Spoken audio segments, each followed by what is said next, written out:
guys, thanks for joining us today on Sports Business Nation. I'm your host, Ryan Deal.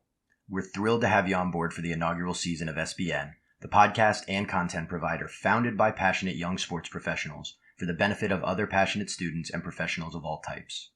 The business of sports goes so much deeper than contract signings and Super Bowl rings, and here at SBN, we host top-level professionals from the real world of front office sports to gain from their insights on a different core subject each week.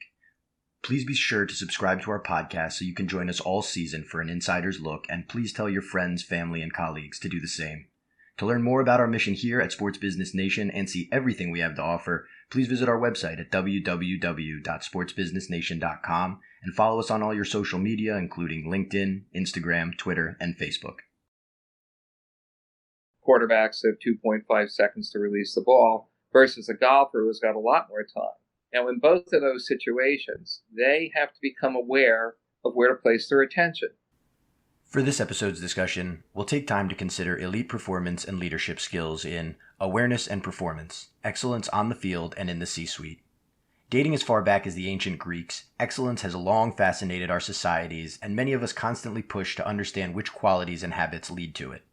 As human beings, almost all of us strive to improve ourselves, and we similarly appreciate elite performances or abilities in others when we're lucky enough to spot them, be those Olympians on our TV or top-achieving colleagues at our office.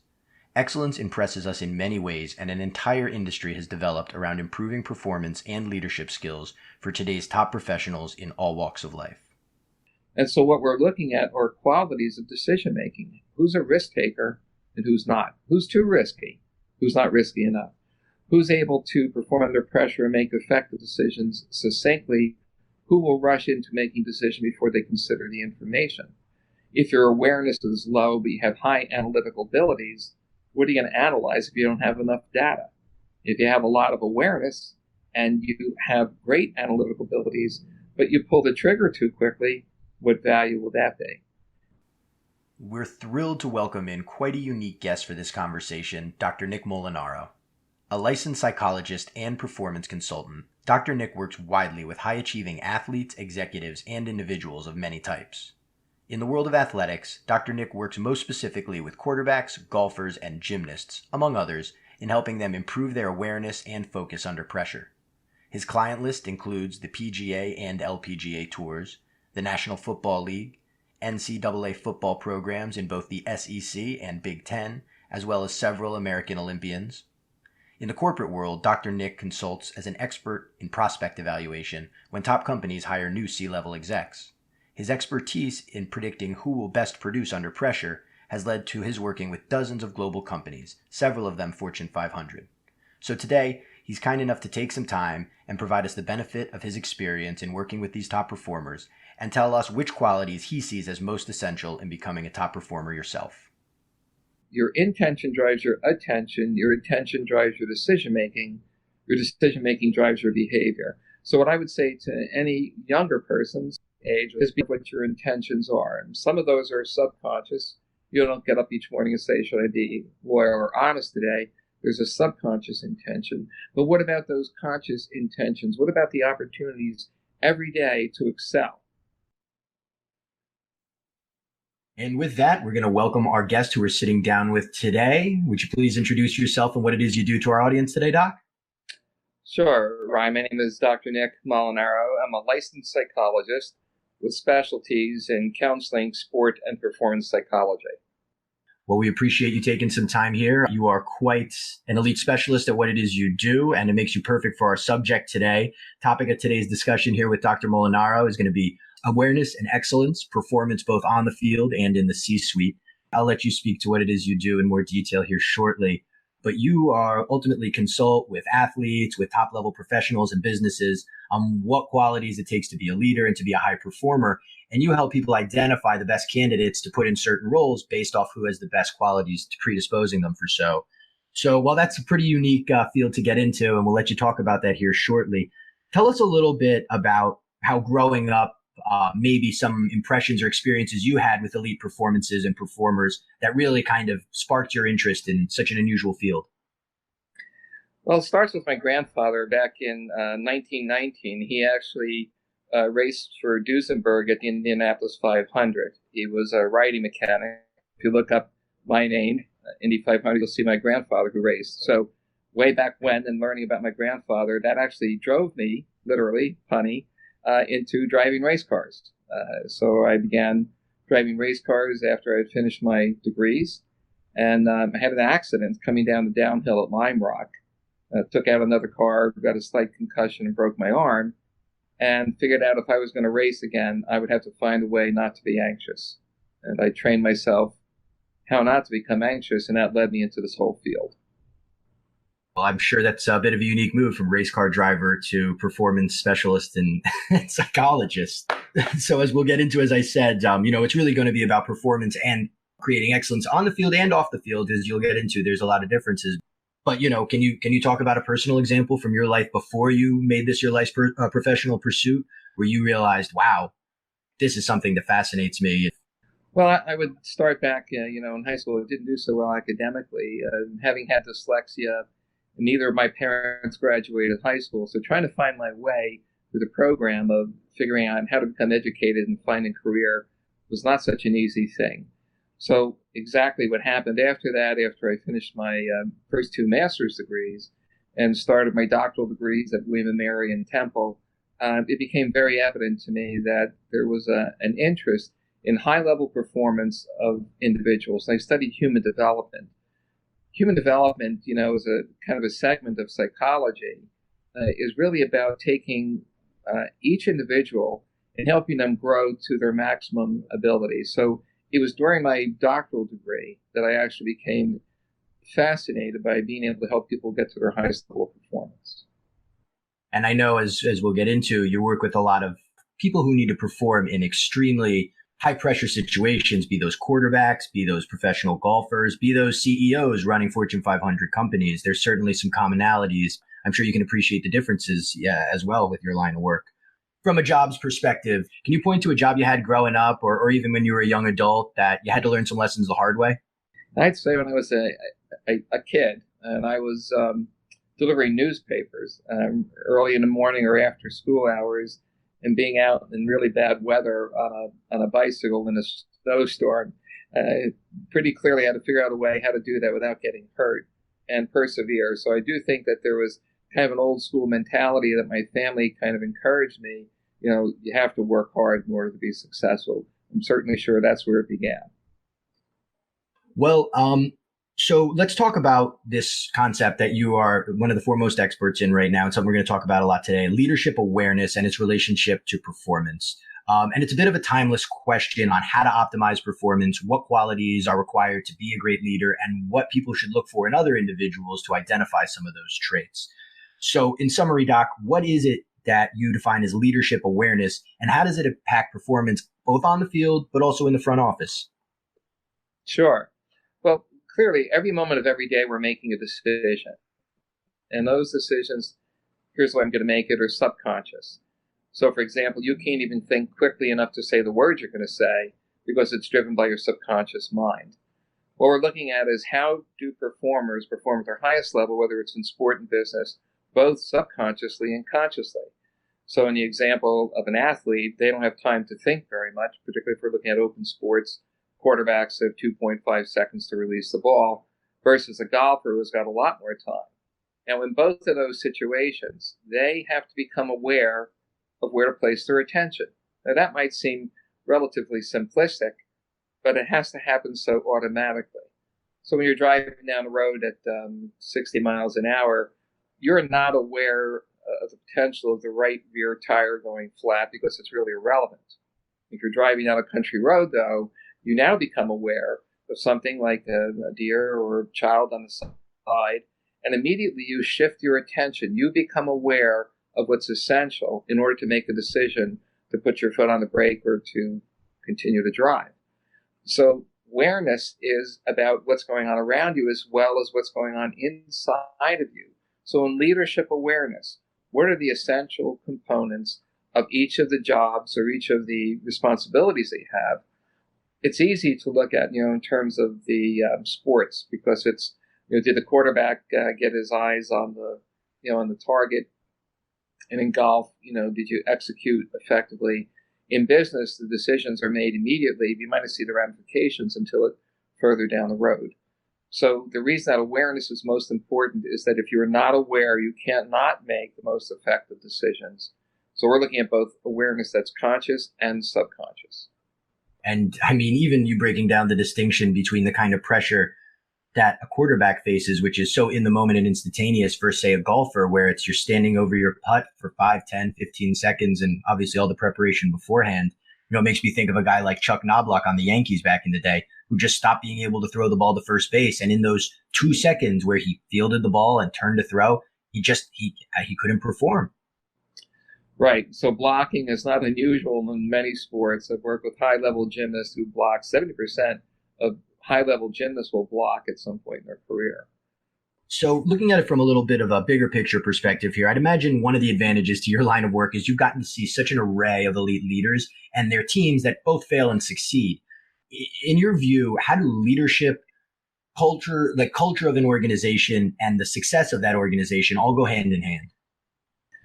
Clearly, so it starts obviously at the top. And, the leader is setting with the tone for the culture.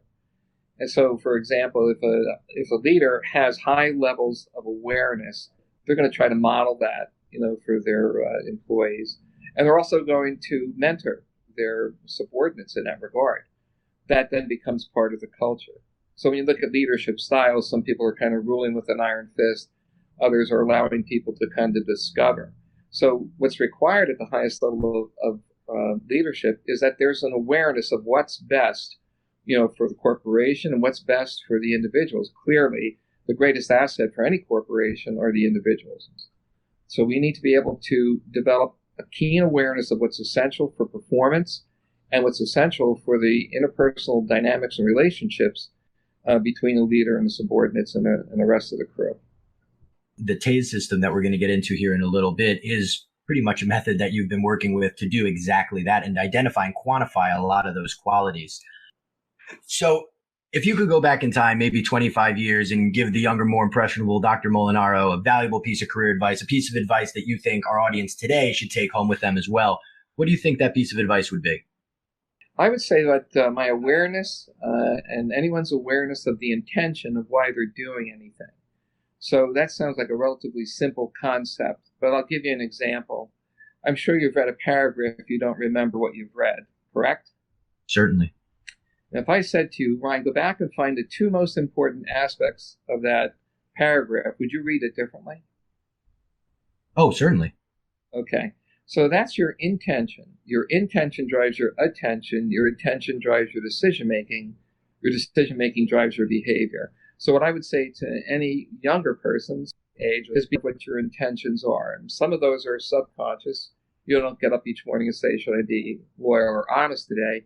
There's a subconscious intention. But what about those conscious intentions? What about the opportunities every day to excel? So Sure. My best advice would be to identify clearly what is an intention that you really value, regard very highly, and use that as an energy or a spirit to drive you on a daily basis. Well, and you're right. It's more than just paying attention and keeping your head in the game. It is that element of like purposeful practice and intentionally getting better at things. So I think that's something everybody should work on, whether it's in public speaking or on in your leadership skills. Intentionally trying to improve yourself every opportunity you get is the best way to get better. Absolutely. So now that we can talk about today's core subject here, again, that's awareness and excellence, performance, both on the field and in the C-suite. Doc, you told us a little bit about your experiences racing, some of your experiences with elite performances when you were young growing up. Tell us a little bit about what similarities translate across all types of high achievers. It's always going to come down to effective decision making. It's always going to come down to that. And so if a person is athletic, they can be athletic but still make a poor decision. You can see this in collegiate sports all the time. People making poor decisions off the field, and that has placed them in jeopardy. It's affected the team, it's affected the morale, it's affected the individual. So it's always going to come down to effective decision making. In that regard, we're always looking at the factors that influence decision making. So the very first thing is, how aware is the individual? What is it that you are aware of? And I frequently ask the question, how do you know what you don't know? And the reason that that's so important is to increase awareness. So think of anything that you're doing and try to figure out what it is you don't know about what that is. That will lead you into a different mindset. So I would say that, the kind of stepwise progression here is that we have to have high degrees of awareness first. And then we have to have effective analysis. We have to be able to modify distractions, but we need to be able to experience appropriate distractions. The deer on the side of the road would be a good example of being distracted, whereas not being distracted by your tire going flat. So I would say it's managing those distractions, high levels of awareness, effective analysis. Those would be the qualities that are essential in all performances on and off the field and in the C-suite. Wow. And, it's amazing, too, because so many people focus on charisma and confidence as, this is what you need in order to, lead and inspire people. But you're saying that it's really both self-awareness and external awareness that really is the core foundation of it, across all types of performers. So, and I imagine that during the hiring process, there's a lot of companies that would love to put in a section that says, do you have real leadership potential? Yes or no? But sadly, I don't think that we're going to have that box anytime soon. Yet you are hired as a professional consultant to identify those traits, not only in athletes, but in executives getting hired for VP and C-level jobs. So tell us a little bit on your end about what it is you look for specifically beyond just awareness, in a little more detail, and what sort of things that we can look for in other people similarly to identify leadership qualities. Well, the leadership qualities I'd be looking for are people that have, kind of a supportive leadership. That's important, but not being overly supportive. A critical quality of leadership, which is instructional, a follow-me leadership, and strategic qualities of leadership. Those are the four basic things that I look for all the time when I'm in a position of helping, corporations select the next CEO or CFO. And the same thing, in terms of sports. If you're a leader on the field, you have to have those things. You have to be able to have people follow you. You have to be, a model, and you have to be able to analyze. So those four qualities of leadership are the ones that I always look for.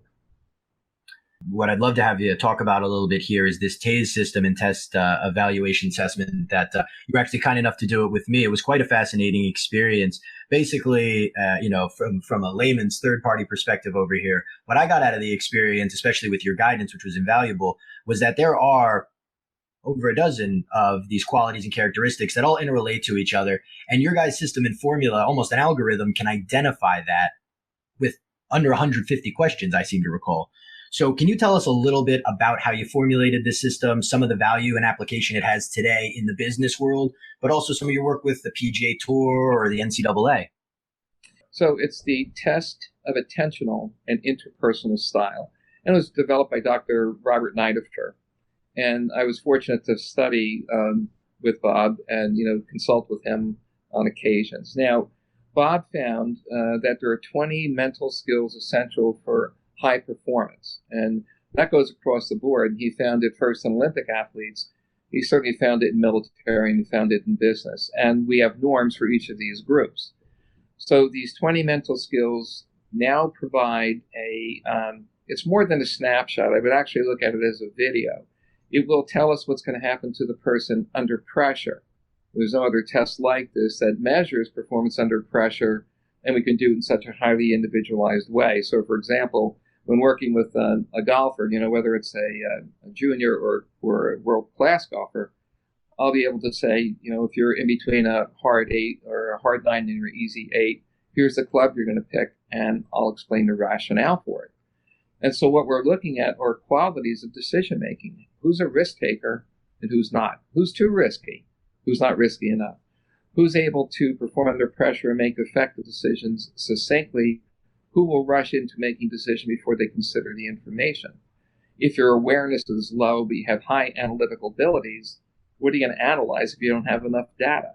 If you have a lot of awareness and you have great analytical abilities, but you pull the trigger too quickly, what value will that be? Well, and it's quite fascinating you say that, because earlier this season we had Lou DePauli from the New York Mets on, and he was talking about data and analytics on the business side. But even from an evaluation standpoint, one thing that I was blown away by in taking the TASE test was that at the end, there was a very lengthy report with a lot of narrative on what my skills and weaknesses are and how I can improve on them.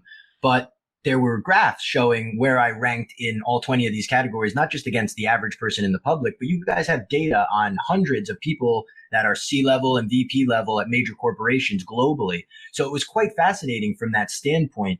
Can you tell me that in your experience, some of the things that you've been able to just come in, look at the results of your data and your algorithm and just absolutely enlighten the people about someone they're looking to hire? Yes, there have been several experiences. Pretty shocking is that we can tell when someone is what's called faking good, that they're trying to tell us that they're good in all aspects of this test.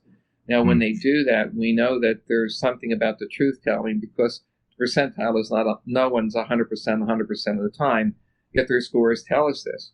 If we see a faking good profile, and I look for other factors in addition to the testing, of course, we can predict people that might become angry or people that might be deceptive.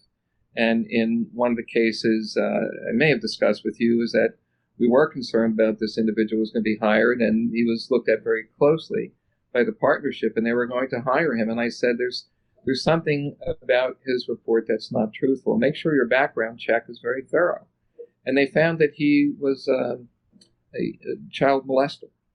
And we couldn't identify, what he was lying about, but we knew that there was something secretive. So the profile, it sounds a little strange, but the profile is very, very effective at being able to analyze whether or not people are telling us the truth. But we can't tell you what they might not be telling us the truth about. And we can tell that this is what will happen under pressure, but we can't tell you what the pressure is. So in this case, when someone is not telling the truth, we know that under pressure, the probability is that they're not going to be trustworthy. Wow, that's hopefully you're not coming across that situation where somebody's child pedophile too often, but that's pretty unbelievable that the data, and I mean, that I tell you from seeing my own results, they are so piercing. I thought you'd sat down at the dinner table with my mother and had her just give you a couple hours on her experience with me, because it was so spot on in evaluating. But incredibly cool that you guys can kind of quantify all this and actually make some actionable suggestions on how people can improve and identify what it is they'll be best at. So we talked a little bit before about some of the similarities that apply across all high performers and elite achievers. What is something that you found to be completely different between, say, a top performing quarterback or a golfer on the field that wouldn't necessarily apply to a top performing CEO applicant? I think that the issue is about whether or not the process is based upon knowledge or training. So, for example, first responders are trained very well to do what they need to do. And they will assess the situation. The way they were trained, they will react immediately. Same thing with quarterbacks, as an example. It's not necessarily are all good quarterbacks then going to go into the C-suite and say, when this happens, this is what we're going to do, because there are so many more unusual situations that are going to take place. So although we can take a look at high-level performers in sport and see them as leaders, not necessarily all leaders should be a CEO. So maybe at a managerial level, but not necessarily at the highest level. So we're looking at their awareness and what their awareness is about. So a quarterback can look at the visual stuff. In the moment, they're not necessarily assessing personalities and who's going to interact most effectively. So that would be an example of, ability to analyze that at a very high level, to do it in a trained way, versus gathering more information, insight, and analysis in a different way. It sounds like from your work that you've identified that, granted, some of these qualities are more natural to some people than others, but it sounds like all of us can work on improving almost all of these leadership and performance characteristics within ourselves every day. And you talked about being intentional about it and being aware of it. So what are some things that our listening audience can do in their lives to improve on some of the performance and leadership attributes that maybe they want to build on? Well, I'd be looking at things that you obviously have decided that you want to increase your abilities in. So first of all, you have to become aware. And so I would set goals on a daily basis. And the goals would be, if it were simply to perform at your highest level isn't enough, you need something more specific. Any of the things that you are going to do needs to have what's called an outcome goal, something in the future, a performance goal, something that's measurable, and then what's called a process goal. What are they today in order to get to the next step, in order to get to the next step? So a lot of times people will be looking at a very kind of global outcome goal, and they're not motivated enough to improve on it because they haven't set the goals small enough to execute this. So I would be taking a look at values that you have. So most of what our behaviors are drawn affected by is a value or a spirit. So if a person wants to perform at a higher level, specifically, what does that mean? A general view won't give us the answer to that. So you have to really break this down into what are those things that are essential in order to get to the next step. Goal setting is really important. Well, I remember in reading some of your work and some of the information that's available, one of the things you guys suggest is taking some quiet time to reflect personally and put yourself in your memory in a room that you're very familiar with, the room you grew up in or your kitchen or something like that, and try to take inventory of everything in the room and do that for 60 seconds, 2 minutes, or whatever it is. And then go back and try to identify something else in the room the second time that you didn't see the first time. And again, I think that's probably tying back to your idea of being intentional and aware. Yeah, that's a really great exercise. So as you try to recall everything, and then you go back and ask yourself, what did you miss? Just by asking the question, what did you miss? You're going to probably find the answer to that. And so it's great awareness, and it's what's called the tensional shifting. Just as you listen to a great piece of music, you can pick out the keyboards or the guitar or the vocal, but you can shift your attention either to the whole song or to elements of that. So I would say that one of the key factors of effective decision making is having a great degree of awareness and being able to shift your attention around appropriately so to get you to where you need to be. Those two skills are essential. So, and we need to start wrapping up here because I know you have some golf to go consult on and some performances to improve for people here, and we don't want to take up too much of your time.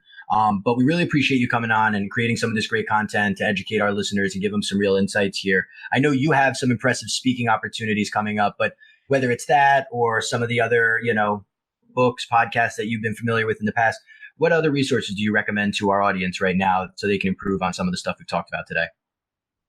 I would take a look at some basic philosophy that's been really improved people's functioning. And so I like the book Thinking Body, Dancing Mind by Jerry Lynch and Al Huang. And it's the integration of Tao, T-A-O principles into business and sport. And so I think works that include philosophy is essential. Everybody has a philosophy and they might not be able to express it. So reading works like that will help kind of encourage you to become more what's called indwelling and figure out what's the philosophy that you're using and how effective is it getting you to where you want to be. That would be one suggestion.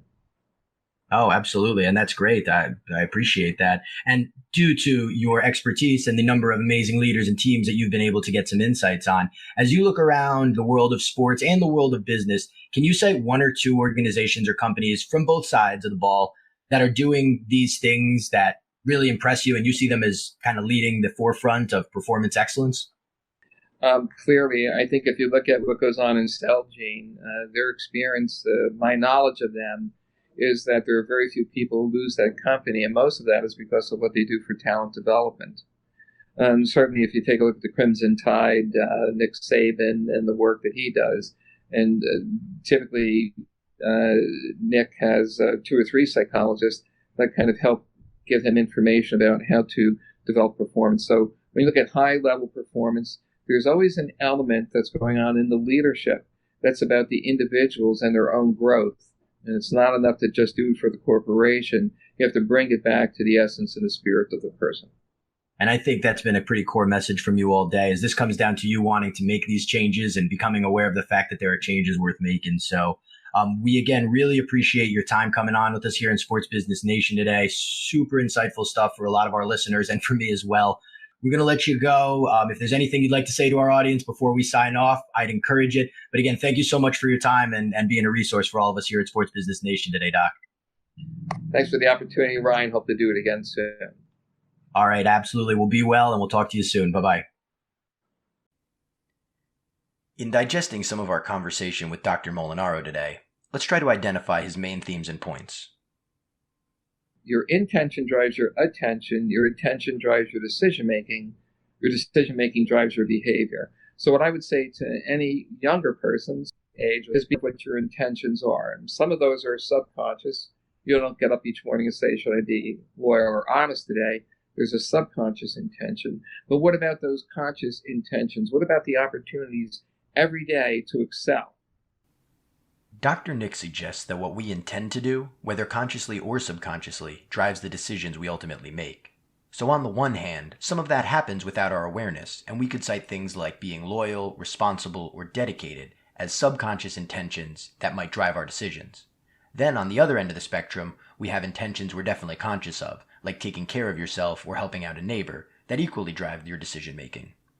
What's important to remember is that you have some control over both these types of intentions, and they're all tied to each other. So practice being intentional about your motives and their subsequent decisions. How aware is the individual? What is it that you are aware of? And I frequently ask the question, how do you know what you don't know? And the reason that that's so important is to increase awareness. So think of anything that you're doing and try to figure out what it is you don't know about what that is. In being more intentional about our goals and motivations, we can more easily start to identify what it is we're not great at or what it is we don't yet do well. Once you're aware of what it is your shortcomings are, you can start to use your intentionality in practice to try and improve on those areas, or even find teammates who might be able to help you compensate.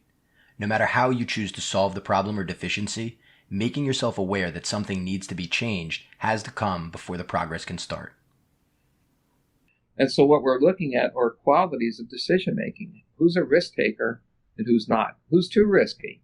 Who's not risky enough? Who's able to perform under pressure and make effective decisions succinctly? Who will rush into making decisions before they consider the information? If your awareness is low but you have high analytical abilities, what are you going to analyze if you don't have enough data?